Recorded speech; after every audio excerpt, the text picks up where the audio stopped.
তাহলে আজকে আমরা জানবো ওয়াইল্ডের বেটা ফিশ আর গাপ্পি ফিশ আর আমাদের অ্যাকোরিয়ামের বেটা ফিশ আর গাপ্পি ফিশ মধ্যে পার্থক্য কী আছে। তাহলে চলুন জেনে নেওয়া যাক।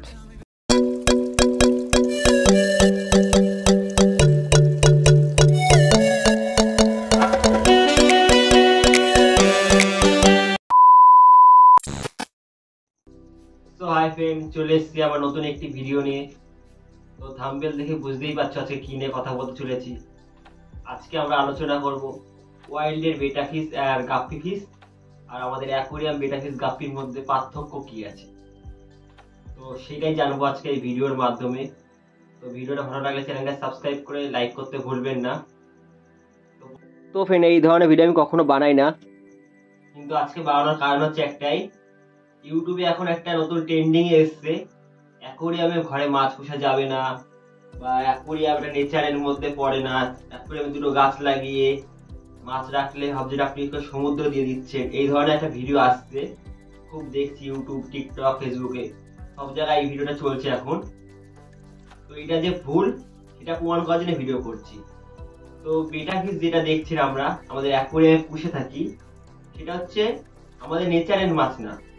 নেচারে ওয়াইল্ড বেটা হয়, নেচারে যে ওয়াইল্ড বেটা হয় সে অ্যাকোরিয়ামে সার্ভাইভ কখনোই করবে না। আর অ্যাকোরিয়ামে সার্ভাইভ করার জন্য ওর অনেক প্রসেসিং আছে, যেটা আমাদের ইন্ডিয়ায় করতে পারবে না। বেটা ফিশ হচ্ছে ইন্ডিয়ান ফিশ নয়, বেটা ফিশ ইন্ডিয়ান ফিশ নয়। বেটা ফিশ হচ্ছে থাইল্যান্ডের, পূর্ব এশিয়া, দক্ষিণ এশিয়ার ধান খেতে এই মাছটা হয়ে থাকে।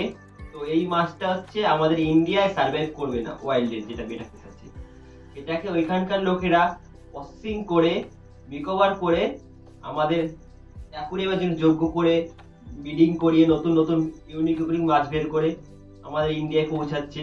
তো সেই মাছ আমরা অ্যাকোরিয়ামে পুষছি। যদি এই মাছটা আমরা নেচারে ছাড়ি, এই মাছটা কিন্তু বাঁচবে না গাইস, এটা বুঝতে হবে। এই মাছটা যদি আমরা নেচারে ছাড়ি, নেচারে গেলে কিন্তু এই মাছটা বাঁচবে না, সার্ভাইভ করতে পারবে না। অন্য কোনো মাছ মেরে দেবে, বা এদের যে ফিনগুলো আছে ফিনগুলো ড্যামেজ হবে, কোনো কোনো কারণে মারা যাবে। তো এইগুলো মাছগুলো এখানে বাঁচবে না। আর যদি গাপ্পি ফিশের কথায় আসি, তো আমাদের যে ওয়াইল্ডে যে গাপ্পিগুলো আছে, কমন গাপ্পি আমরা যেটা বলে থাকি, তো সেই গাপ্পিগুলো আমাদের ইন্ডিয়ার লোকেরা এনে এখানে ওখানে হয়তো দেখেছেন, অনেকেই দেখেছেন। তো আমাদের গালি স্ট্রিটেও পাওয়া যায় এরকম গাপ্পি। আমাদের এখানকার লোকেরা এগুলো মশা খাওয়ানোর জন্য ড্রেনে ছাড়ার জন্য কিনে নিয়ে আসে, 1 থেকে 1.5 টাকা পিস পড়ে।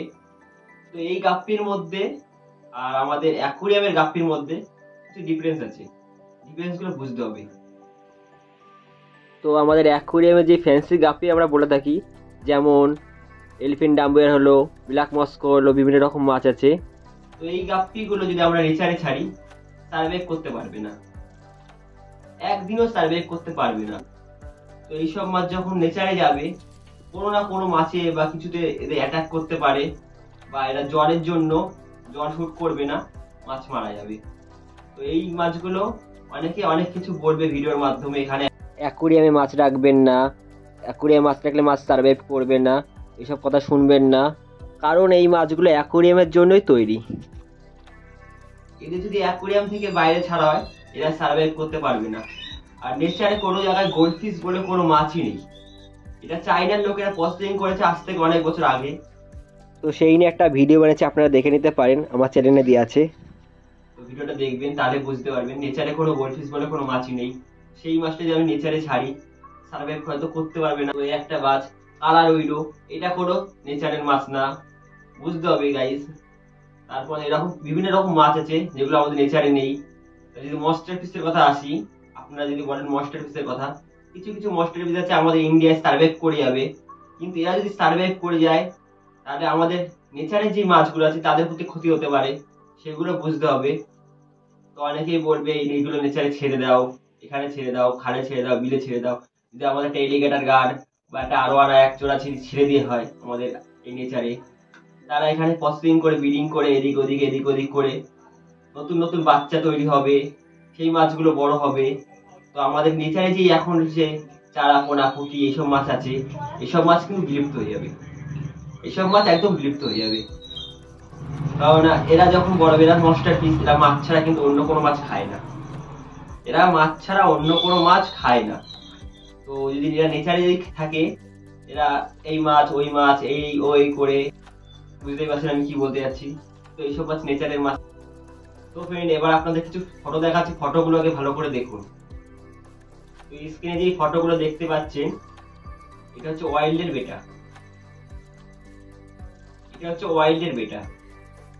এই বেটাটা হচ্ছে আমাদের এশিয়ার মাছ, এশিয়া বা থাইল্যান্ডের এইসব জায়গার মাছ। তো এইখানে এই মাছগুলো ধান খেতে তৈরি হয়, ধান খেতে হয়। আমাদের এখানে এমন তিন চক্ষু মাছ, গাপ্পি মাছ দেখা যায় ধান খেতে এখানে ওখানে। তো এশিয়ায় থাইল্যান্ডে এই মাছগুলো দেখা যায়। তো এই মাছগুলো যে আমাদের ইন্ডিয়ার ট্যাঙ্কে ছাড়া হয়, আপনারাই ভাবুন এখানে কি সার্ভাইভ করতে পারবে? লজিক ভাবুন, এই মাছগুলো যখন থাইল্যান্ড থেকে এসে আমাদের নেচারে অ্যাকুরিয়ামে ছাড়াবে, এগুলো কি সার্ভাইভ করতে পারবে? ফার্স্ট প্রশ্ন। এবার কিছু গাপ্পি মাছ দেখাচ্ছে, দেখুন আমাদের নেচারের গাপ্পি, আমাদের নেচারে দেখা যায়। আর এগুলো হচ্ছে আমাদের ফ্যান্সি গাপ্পি। তফাৎটা দেখুন। তো এই মাছগুলোর মধ্যে এই মাছগুলোর মধ্যে তফাৎটা দেখতেই পাচ্ছেন। তো এই মাছের সাথে এই মাছের তুলনা করলে হবে না। তো সব মাছ সব জায়গার জন্য না, যেগুলো অ্যাকুরিয়াম মাছ সেগুলো অ্যাকুরিয়ামেরই মাছ, সেই মাছের সাথে ওয়াইল্ডের মাছের তুলনা করলে হবে না। ওয়াইল্ডের মাছ অ্যাকুরিয়ামে মাছ সার্ভাইভ করবে না, আর অ্যাকুরিয়াম মাছ ওয়াইল্ডে গেলে সার্ভাইভ করবে না, এটা বুঝতে হবে। তো অনেকে বলছে এটা অ্যাকুরিয়ামের মাছ না, এটাকে ছেড়ে দাও, এদের মুক্ত করে দাও, খোলা জায়গায় ছাড়ুন। যেটা ওয়াইল্ডের মাছ এটা ওয়াইল্ডের মাছ, এটা অ্যাকুরিয়ামের মাছ এটা অ্যাকুরিয়াম মাছ। এই যে পিছনে রয়েছে আফ্রিকান মালাবি চিকেন, এক পিসি আছে ট্যাঙ্কে। এটা যদি আমি এখন অ্যাকুরিয়ামের থেকে বের করে ওয়াইল্ডে ছেড়ে দিই, লজিক করবে না, সার্ভাইভ করবে না, এটা বুঝতে হবে। বা ওইখানে একটা সিনিকেট আছে, ওটা যদি আমি এখন অ্যাকুরিয়াম থেকে বের করে ওয়াইল্ডে ছেড়ে দিই, ও সার্ভাইভ করে যাবে, ও সার্ভাইভ করে যাবে। কিন্তু ও যখন বড় হবে, ও কিন্তু একটা মনস্টার পিসের মধ্যে পড়ছে, অন্য মাছকে অ্যাটাক করবেই। আমি 100 বলছি। ও অ্যাকুরিয়াম থেকে বেরিয়ে যখন অ্যাকুরিয়াম নেচারে যাবে, ও অ্যাকুরিয়ামের মাছ থেকে যখন নেচারে গিয়ে ও সার্ভাইভ করবে, প্লাস ও অ্যাটাক করবে অন্য মাছকে। কিন্তু ওখানে এখন উইরু আছে, একটা অ্যাকুরিয়ামে কিছু উইরু আছে, ওরা কিন্তু নেচারের মাছ না, উইরু মাছ কিন্তু নেচারের মাছ না, আলাদা উইরু।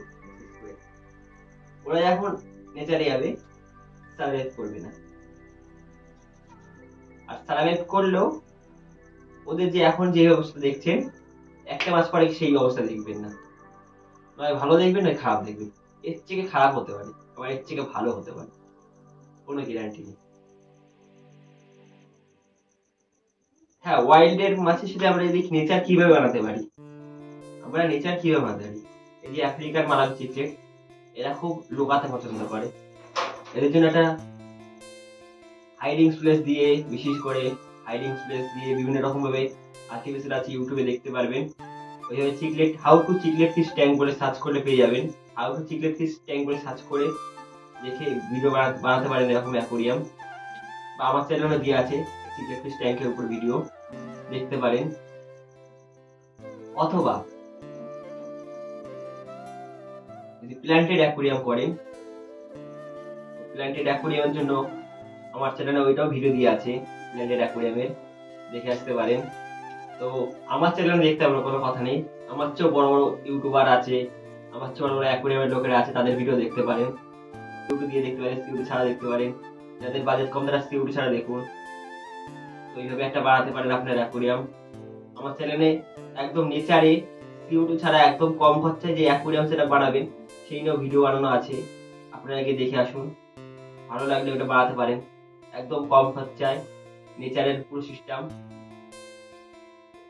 তো দেখুন, ভিডিওটা ভালো লাগলে বানাবেন ওরকম অ্যাকোরিয়াম সেটা।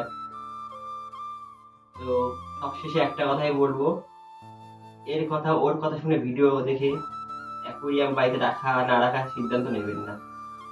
নিজে আগে ইউটিউবে সার্চ করে দেখুন কোন মাছ নেচারে থাকে, কোন মাছ অ্যাকুরিয়ামের জন্য তৈরি, কোন মাছ নেচারের জন্য তৈরি, সেটা দেখে তারপরে অ্যাকুরিয়াম বানান। সেটা দেখে তারপরে মাছ কিনুন। সব মাছ নেচারের জন্য না, সব মাছ অ্যাকুরিয়ামের জন্য না। যেই মাছ নেচারের জন্য সেই মাছ অবশ্যই নেচারে রাখুন, অ্যাকুরিয়ামে কখনো পোষার চিন্তা করবেন না। আর যেই মাছ অ্যাকুরিয়াম সেই মাছ কখনো নেচারে ছাড়বেন না। নেচারের জিনিস নেচারে থাকতে দিন, অ্যাকুরিয়ামের জিনিস অ্যাকুরিয়ামে থাকতে দিন। আগে ইউটিউবে সার্চ করুন, ভালো করে ব্যাপারটা বুঝুন, কোন মাছের কোন খাবার, কি খাবার দিলে ভালো থাকবে, কেন রাখবো, কিভাবে রাখবো, কোথায় রাখবো, সব জেনে এদের জল কি এরকম হবে, রাখা উচিত হবে কি না হবে, সব জেনে তারপরে অ্যাকুরিয়াম বাড়িতে রাখুন। তো বুঝতেই পারছেন আমি কি বলতে চাচ্ছি। আর ভিডিওটা ভালো লাগলে চ্যানেলে সাবস্ক্রাইব করে লাইক করতে ভুলবেন না। এরকম ভিডিও আমি আজ পর্যন্ত কোনোদিন করিনি, আজকে করলাম। যদি কিছু ভুল হয়ে থাকে তাহলে ক্ষমা করে দেবেন। দেখা হচ্ছে অন্য কোনো ভিডিওয়ে। আপাতত বাই।